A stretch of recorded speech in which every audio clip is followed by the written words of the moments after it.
Hello, welcome to the Wine Educate podcast, where we explore WSET education, study tips, and practical advice for wine enthusiasts and professionals. This is episode 20. And I think we established in episode 10 that every 10 episodes, I would ask you to please share this with a friend. So if you have someone in your life who's just dying to know more about tannin and alcohol and body in a wine, well, go ahead and share this podcast with them. I would appreciate that. All right, as I record this in the shop, I can hear the marching bands. They're out there, they're practicing, they're getting ready, they're lining up. It is happening. Mardi Gras is in full swing here. And I've taken the kids to some parades. I'm going to Muses tonight. Hopefully I'll catch a shoe. Google Muses if you don't know what I'm talking about. And then tomorrow I'm going to France, okay? Because it's level 3 boot camp time. I am really looking forward to next week. I've got 6 ladies. It just happened to be all ladies this go round. 6 ladies joining me at Chateau Campbellsens to particularly focus on the theory portion of the level 3 exams. So I just got the exams back from my last go round. I think I had 16 people sit the exam. Everybody passed the tasting. Everyone passed the tasting.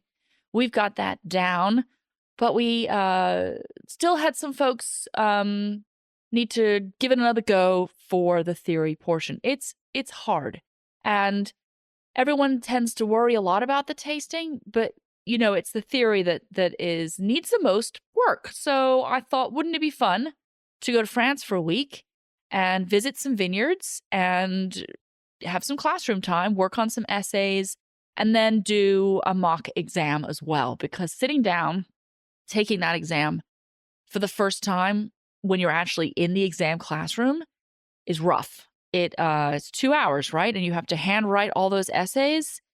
Yeah. So that's what we're going to do. If you want to follow along, I'm going to be posting photos and whatnot on the old Instagram. So that's Wine Educate. So you can follow us there. And then the newsletter. If you haven't already subscribed to my newsletter, I give out some really good stuff. So I'm going to give the itinerary of the boot camp. We're going to be playing some games. So I'm going to share those games with you guys through the newsletter as well. All right, on to this topic, which is the body of the wine. Oxford Companion to Wine definition. Body refers to the weight and viscosity of a wine in the mouth. Your WSET textbook states body is the overall impression of a wine's weight and texture. You all tend to get a little nervous about evaluating the body of a wine because it is really subjective. Unlike the other components we've been talking about, there's no technical way to measure body, right? There's no alcohol by volume or grams per liter, anything like that. It can be a little daunting, but I'm going to give you some hacks to get you through. Body is also not an indication of quality, okay? You can have a wine that is lighter in body, and it doesn't mean that it's not going to be a great wine. Same thing, you can have a wine that's really full-bodied, doesn't mean that it's excellent. Unfortunately, sometimes in tasting settings, when we're all tasting wine together, the bigger, bolder, more full-bodied wine may be the one that just stands out.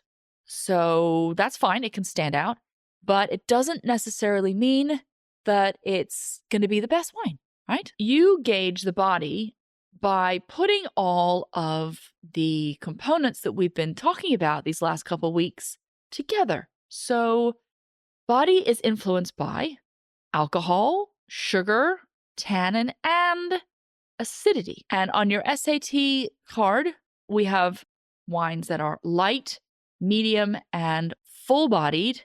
And you do get your pluses and minuses here for medium minus and medium plus. I will say that when I do my answer key for the level 3 tasting portion, I often hedge on body. I'm allowed to hedge twice per wine. So I will say, I accept medium or medium plus as the answer for this wine because it's so subjective and it is difficult to get it absolutely right. So when I have a student in class that starts to panic a bit about evaluating body in a wine, I say, these are your hacks to figuring out the body of the wine. If you have a wine that's high in alcohol, it's going to be full-bodied, okay?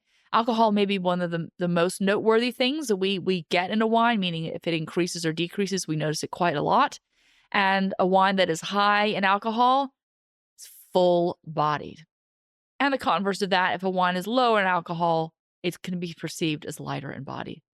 Sugar. Okay. If you get a wine that is really sweet, think Tokai, Sauterne, Beerenauslese, Trockenbeerenauslese, ice wine, it's full-bodied. All that concentrated sugar, you feel it all coating your mouth. It feels like a weight in the mouth. That is full-bodied. And tannin. You get a wine that has high levels of tannin. Think a Cabernet Sauvignon dominated Bordeaux or a Nebbiolo or Chianti Classico, things like that. All that tannin. Because tannin you sort of feel it everywhere if it's really high. On the sides of the mouth, on the roof of your mouth, on the gums, full-bodied. There is also another component, I call it concentration.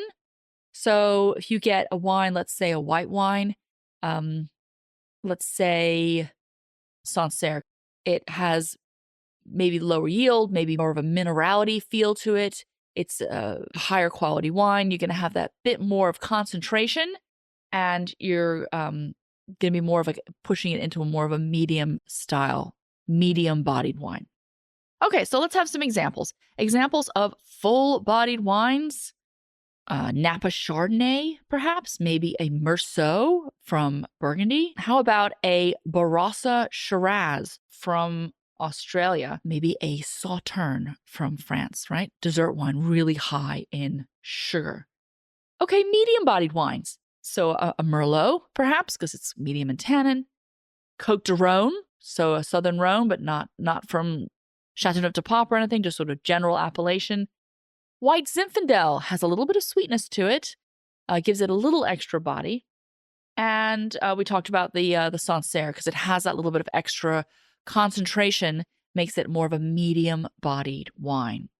Examples of light-bodied wines. We have Muscadet from the Loire Valley. For a red wine, Beaujolais. And our New Zealand Sauvignon Blanc, right? Light-bodied. Here we call those wines porch pounders, okay? Because you can drink them on your porch, you don't need food, and they go down pretty fast, pretty easy. All right, if you want to create a practical example of this for yourself, it's all well and good hearing me talk about it, but having the exercises really is helpful in solidifying these concepts. You can run out to the store and get some milk. So skim milk, whole milk, and then some heavy cream. And these will translate, loosely translate to light-bodied, medium-bodied, full-bodied. And if you have a 17-year-old gym-obsessed son in your house, like I do, you will have no problem finding someone to drink the leftover milk, okay?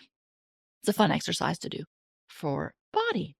All right, great. Next time you hear from me, I will be in France doing all the boot camp things. All right, everyone, have a lovely weekend. See you on Tuesday.